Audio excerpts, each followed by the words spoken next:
So what I'm interested in is hearing what you saw, what are the themes. What I'm really interested in is trying to figure out from you how I can be useful to you today and tomorrow. And so we've got 2 hours plus before lunch to try to get going. So what did you see? What are you thinking? How do you think we can make the best use of our time?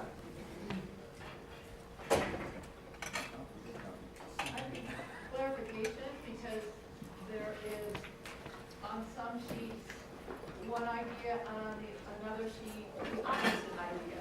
So just clarification of the concepts, and then I always want to take it to application. Can you give us an example, Stephanie? Yes. When I look at your adaptive leadership, 3 components, I think embrace this equilibrium. Everybody in here is pretty good at that. I think that the balanced self, I think people are pretty good at that. I know my major weakness is generating all in leadership.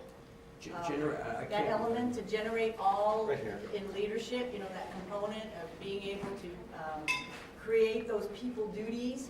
You know, that's an amazing skill that we're always trying to figure out. Help me understand what you're saying. I'm not sure I understand. Well, what I'm saying is that element where we're talking about embracing disequilibrium. Right. I think that everybody in here has that ability to take a surfboard and ride a tsunami. You're all good. And then balancing self, when I talk to the people and colleagues, I think they're really good at that. But that gift, that element of that component of everything we've read, the people duties, the ability to connect and generate all leaders, is a skill that's tough. Why is that tough?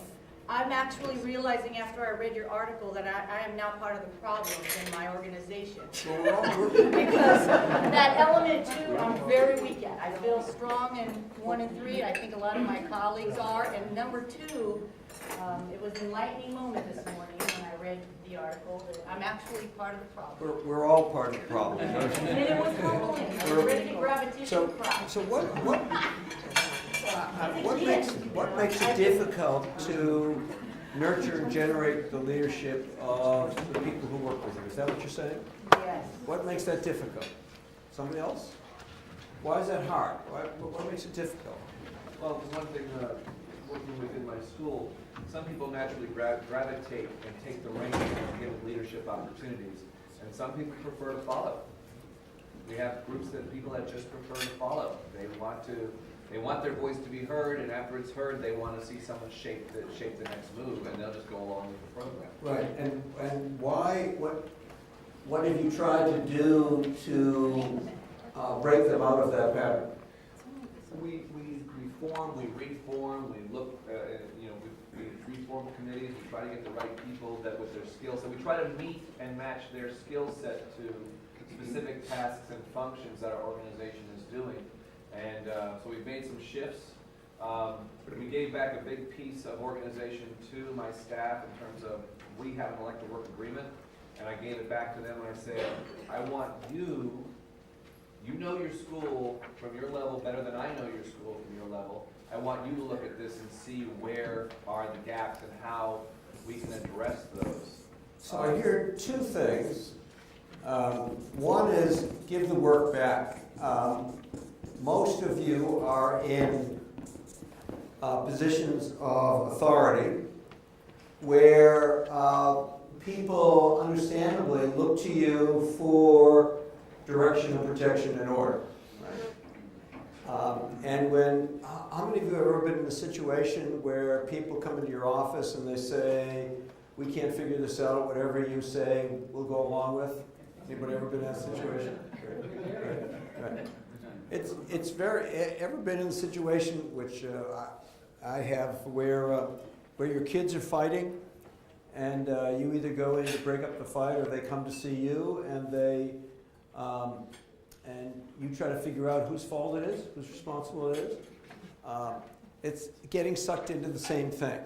Because once you resolve that issue, then you become the issue. And their biggest fear, whether you're talking about your kids or 2 people in the school, I'm sorry, I've forgotten your name already. Ben. Ben. Their biggest fear is that Ben will say to them, that's a really interesting problem.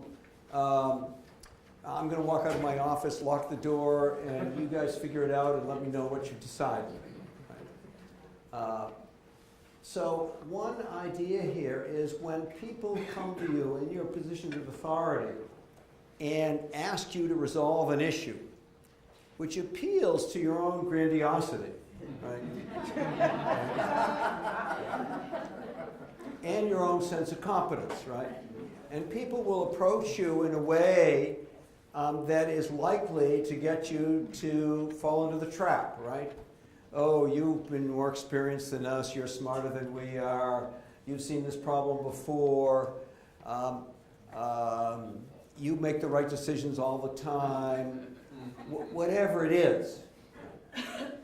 People are going to try and get you into that situation where you resolve that issue, you tell them what the right answer is, because it works for you in some ways, you know. It's nice to feel people dependent on you and feel competent. So that challenge, Ben, of pushing that work back and try to resist the temptation to resolve that issue, to make that decision. It's a lot easier when you don't have the foggiest idea what the right answer is. Although my assumption is everybody in this room has been in the position like I have, where you don't have the foggiest idea what the right answer is, but you tell them what it is anyway, right? Because the system really wants that from you. You know, if you forgive me, a story. When I was, I ran for the legislature in Massachusetts when I was in my third year of law school. Any other lawyers in the room? Oh, only one. That's fabulous. That's, two. Well, that's. Oh, I'm not surprised, Renee.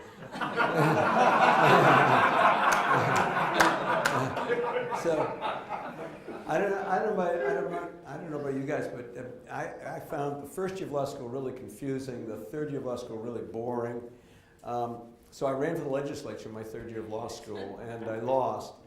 But everybody in town knew that I was going to be around for a while and was probably going to run again. So I got put on a lot of boards and stuff. And one of the boards I got put on was the local mental health board.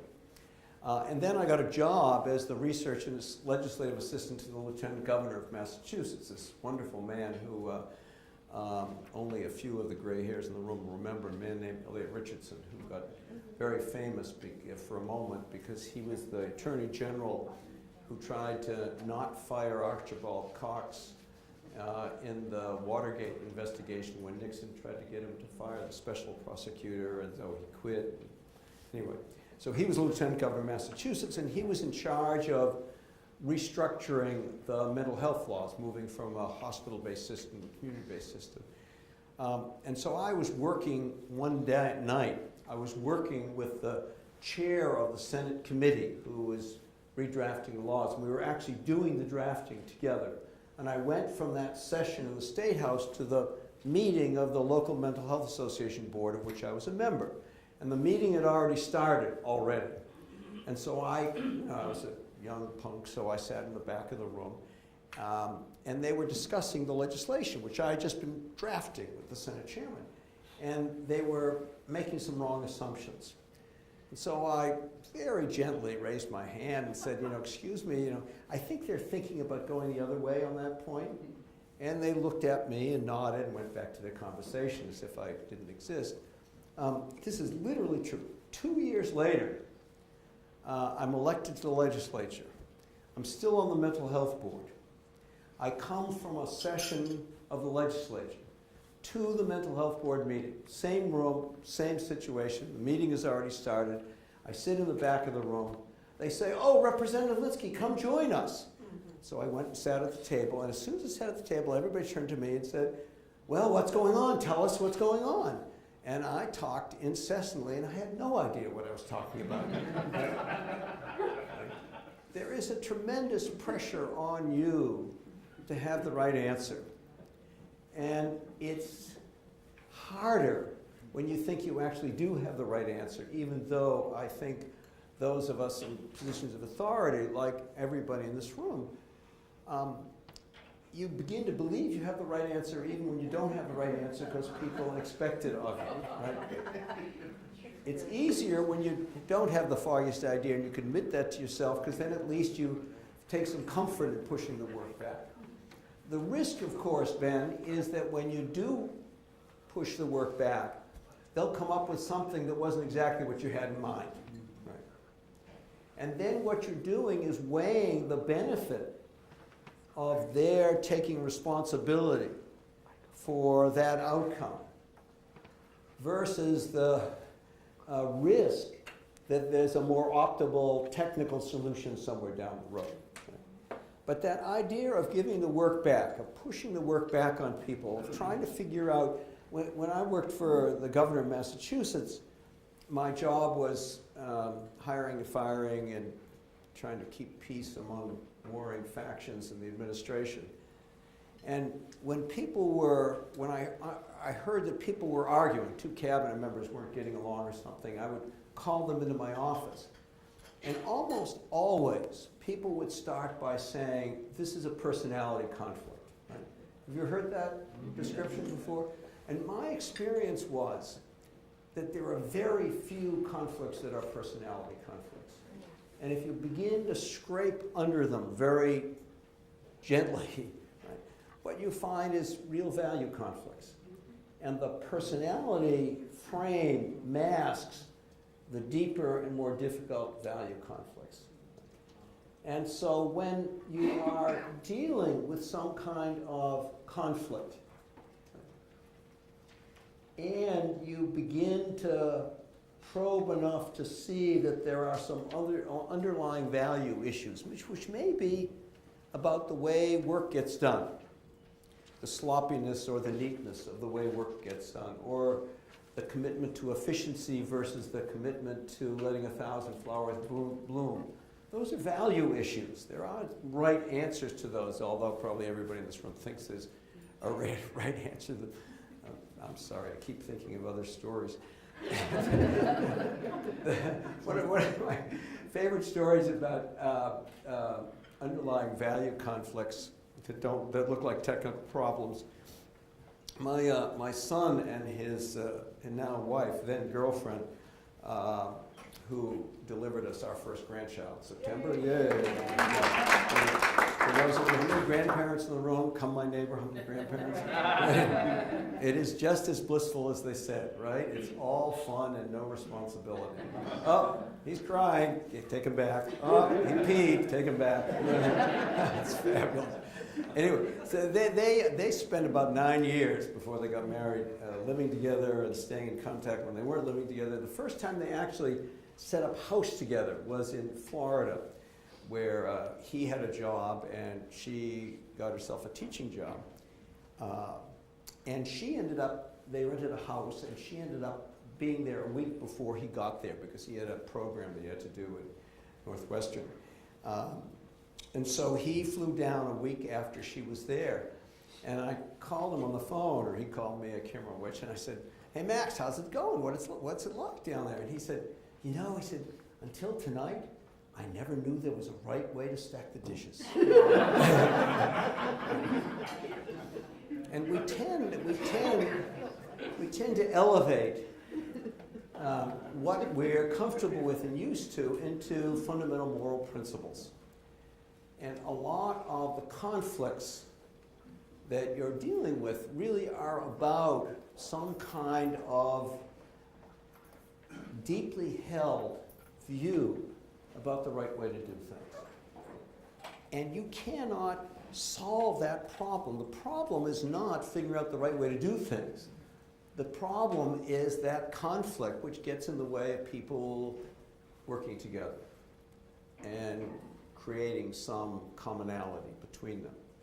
So that notion of giving the work back, of forcing people to resolve difficult issues themselves, resisting the temptation to resolve it for them, seems to me an important piece and a tool that can be useful, although it takes some willingness to deal with the resistance that that's going to bring, because people really don't want you to do that. They really want you to take that work off their shoulders.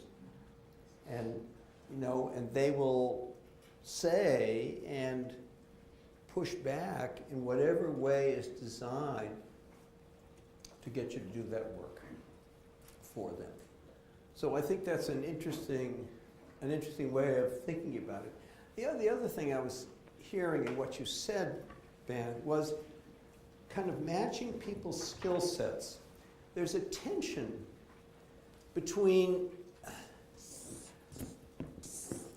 understanding what people are good at and utilizing their strengths.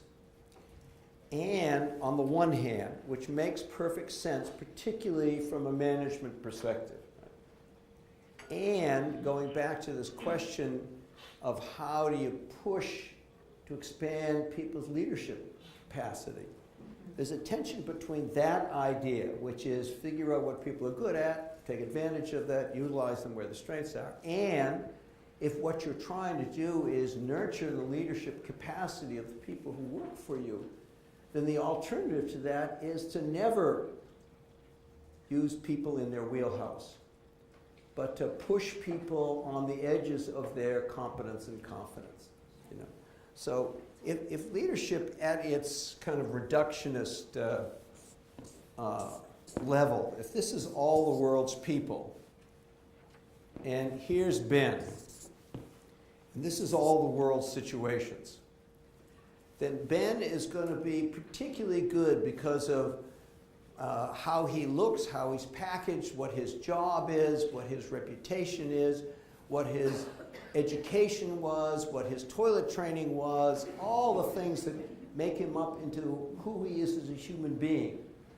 He's going to be particularly good at stepping into a certain set of situations.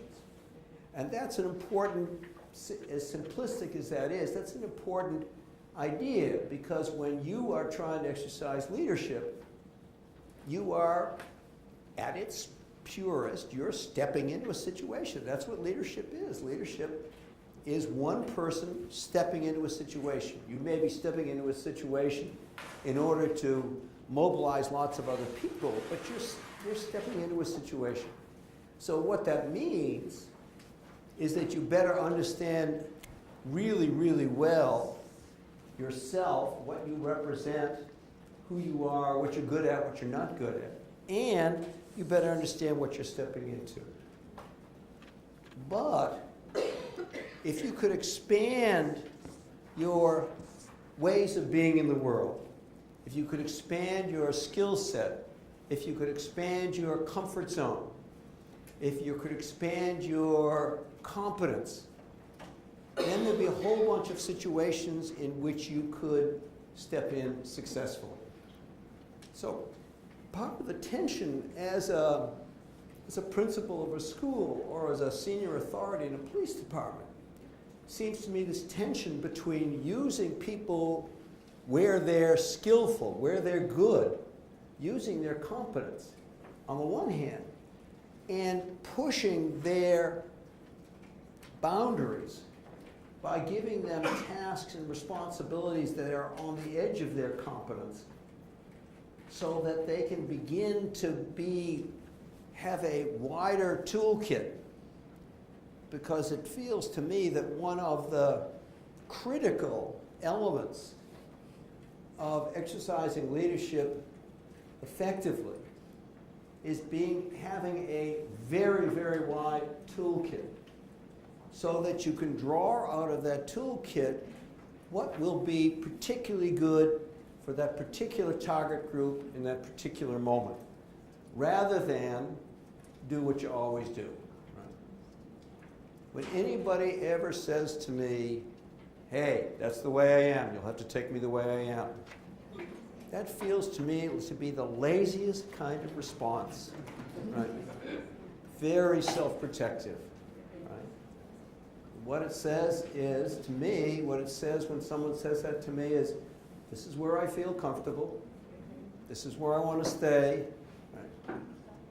And I don't care if it works or not. So what else did you see on those boards? What other thoughts occurred to you about this work? Yes? What you said made me think about the whole idea of dysfunction and how if an organization is dysfunctional, that's where they want to be at the time. Right. It's And- not dysfunctional. Right. It's because perfectly it works for functional. them.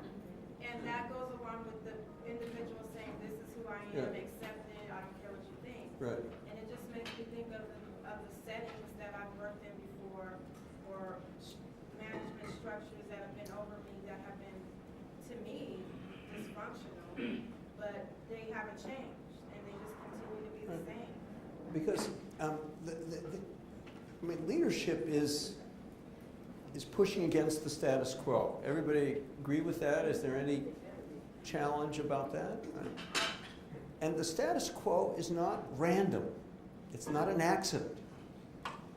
It is a product of conscious and not so conscious decisions on the parts of lots of people about the way they want it to be.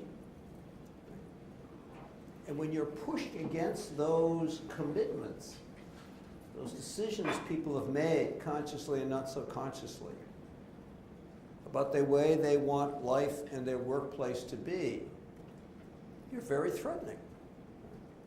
And it's not surprising, A, that people don't like that, and B, that people particularly don't like that. One of the things so interesting to me about this conversation today and tomorrow is that exercising leadership from a position of senior authority, being a principal in school, I'm the chair of the board of a charter management organization in New York, the small network of charter schools. And so I see this tension all the time with school principals, where your job, your role as a school principal is to provide direction, protection, and order, to take care of people, to tell people where they're going, to protect them from outside threats and from the bad news. It's your job to clean up the messes. And when you think of yourself as trying to lead change from that position, I think that's why, we don't see much leadership from people in senior authority positions. Whether you're talking about CEOs of companies or superintendents of schools or police chiefs or presidents of the United States, because I think exercising leadership from a position of senior authority is really dicey work because it so directly challenges what you're expected to do. And being really good at providing direction and protection and order is important. It's not a trivial function. No organization could survive unless the people at the top provide direction and protection and order most of the time. It just has nothing to do with leadership. And when you begin to spend some of your time trying to push against that status quo rather than try to nurture it and support it and solidify it, you're not only putting your own authority at risk, but you're deeply challenging the expectations of the people who are dependent on you to keep the ship of state afloat. So it's not a frivolous or trivial decision, and that's why I think nobody exercises leadership 24/7. Right? And it's also why when we think about the iconic characters who have exercised leadership, we think about people like Mandela, Martin Luther King, Gandhi, who didn't have jobs at all. Right? It's not surprising. I don't think it's an accident. Right? Because when you don't have a job, your freedom of movement is much wider than it is when you have a job and you have some responsibilities that you have to fill. And my assumption is one of the complications, one of the tensions in this room is that even though every principal in this room is committed to try to lead change, or you wouldn't be here, On the other hand, you've got a good job. And it's a job that lots and lots of people would trade places with you in a nanosecond. And you don't want to be. Yeah. No, but that's, if that weren't the case, let's be realistic about it. There are lots of people who think they could do your job just as well as you have, and would like to have the authority and the opportunity and the office and the salary that you have. Lots and lots and lots of people. So it's important not to be frivolous about this either. Yeah, I just want to, one of the issues I think that we see, especially, I don't want to name what school district, but one of the second largest school districts in the country, they are in a constant state of changing things and moving things, which I think in their mind is some sort of adaptive form of leadership. But it's so removed from any thought about what we do in our days that now I think many people feel the district is a marginalized thing. I'm going to do my own thing. I've got to make change in my school, because when we try to make changes on that level, who do we talk to? Because first of all, one person that we talk to who's important today, tomorrow is gone. Right. And the person we develop those other relationships with gets pushed in there, and you have a temporary person who comes in, changes everything, and then he's leaving. I mean, and they feel like they're making serious changes, and they wonder why they're flatlined. And it's because we don't buy into that. Well, There's no thought about what we're doing. That makes perfect sense to me. So you have to think, John, what is the purpose of the constant turnover in personnel and the constant flavor of the month? What does that serve? That is, if you're going to, I'm not suggesting that it's your task to try to change that. But what I am suggesting is that in order to understand how to function within it, you've got to figure out why it works for people. So what interests are served by constant changes at the top and the flavor of the month changing every month? I would say maintaining power. Yes, that's one thing. We're going to do things differently, we're going to do things my way, and therefore it's up to me, up to us, what's happened. Right? And who aligns with my vision. No one can ever learn, no one can ever keep up, so therefore they can't get ahead. Right. So it's a way of keeping things the way they are, which is, it's interesting tension, because instability is stability in that sense. Right? You keep things churning all the time, nothing of permanence can happen. No, I was just going to refer to what you said in the book about the denial mechanism, and just avoidance of change. Yes. Just an avoidance, restructuring, reorganizing, and that you shake it all up, and the dust settles, it look exactly like it. Instead of calling it District 1, 2, 3, 4, now you call it North, South, East, West. Yeah. It's the exact same thing, though. But it avoids the heavy lifting of adaptive change. Right. The metaphor of moving the deck chairs in the Titanic, right? Reorganizing, changing the boxes, making things look a little bit different, but the underlying realities don't change at all. Tony, over there. Well, and I think nothing really changes. Principals continue to hold the only accountability and responsibility, and there's nothing at the top, right? They point fingers. There's no, the transition, there's no real leadership, so the only people who are really accountable at the end of the day are site principals. And part of it, it seems to me, is because the people at the top actually don't know what to do. Well, but I say that with who's our empathy people? I say that with empathy because I think if you were on the school board, it would look really horrible to you. Because there's no right answer out there, right? And one of the things that's exciting to me about the opportunity to engage with you folks is that from my experience, not only working with other education people, but also my experience in that role in New York, No one has the right answer, right? What we're doing is running hundreds and hundreds of experiments in the hope that we'll begin to learn something. And that one of the challenges, and I assume one of the challenges in this program, is how do you really learn from each other, right?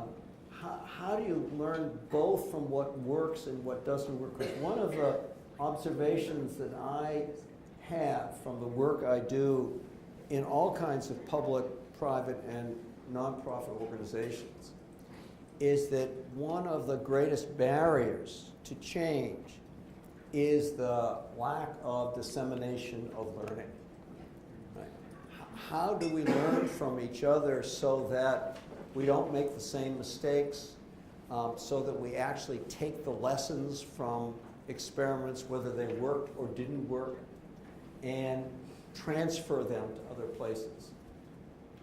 You know, I'm trying to take all the bits and pieces and make it all make sense. I wrote down a quote that you had said a while back about adaptation and why it's so difficult, because it requires people to choose what is of essence and must be preserved, and what is expendable and can be left behind. How does that really play out in our real world? I mean, when you have a district that begins with L and ends with D, that constantly is changing, you know, making these, you know, decisions from top that really don't play out well. So how is a site principal or a director supposed to decide what should be preserved? And then make sure that your staff and the people that work with you in trying to give them that leadership role, how do you help them do that? When you're constantly trying to decide, should we preserve this, keep this, and we leave this behind, it's expendable? Does that really play out in the real world? Well, you're not going to get that kind of guidance from above, right? And so you've got to make those decisions yourself. And then that goes back to Ben's observation, which is how do you do those in a way that maximizes the chance of success and minimizes the chances that you'll end up being taken out or pushed aside because you made the wrong choices, because the wrong choices were made. Does somebody else want to get in? You were talking about the churning. I think it's. Could you talk up a little? Oh, yeah. I think it's part of the reactivity of the system because of its governance structure, because it's under the microscope of the LA Times, the State Department of Ed, the public, and it has real negative press on it. And I think a lot of that churning looks like progress. Well, we got to, don't just stand there, do something. Exactly. Right. Yeah. There's tremendous, all I'm suggesting is that if you're sitting on the school board or if you're the mayor, there's tremendous pressure to do something, right? Even though you don't have, like with the story I was telling you about the mental health board, even if you don't have the foggiest idea what to do. Some of that is actually healthy if it would encourage experimentation. But part of the problem is that it's very difficult, just like it is difficult for you in your roles to stand up and say, I don't have the foggiest idea what we're doing, but let's run a bunch of experiments. Right? People who work for you don't want to hear that. That's very unsettling. Right? You know, can you imagine? When Obama was elected in 2008, at least my interpretation of what happened is that he inherited an economy that was either much worse than he thought it was, or much worse than he told it was, or much worse than he wanted to believe it was. So they studied the economy for 4 months, and he couldn't get up in March or April and say to us, my fellow Americans, thank you for inviting me into your homes tonight. We've been looking at the economy for 4 months. We don't have the foggiest idea what to do, but we're going to run a bunch of experiments, right? But I think that's exactly what they did. Right? And if you look at 2009, they put more money behind the stuff that seemed to be working. They stopped the programs that didn't seem to be working, and they tweaked the ones that needed tweaking. So how do you balance, as a principal, how do you balance running a bunch of experiments with not letting people feel that you don't have any idea what you're doing? Because that's not a prescription for success. I was wondering, with regards to What would you say to teachers who, a situation whereby you try to relinquish control and or inspire and turn and adapt, and teachers say, I would just rather you tell me what to do. Just tell me what to do. And this is after we've already, established the fact that we're going to come up with solutions together. One of the ways people want people in authority. We want people in authority. You want me, right? Look, you and I are just modeling that out right now, right? You want me to tell you what you do.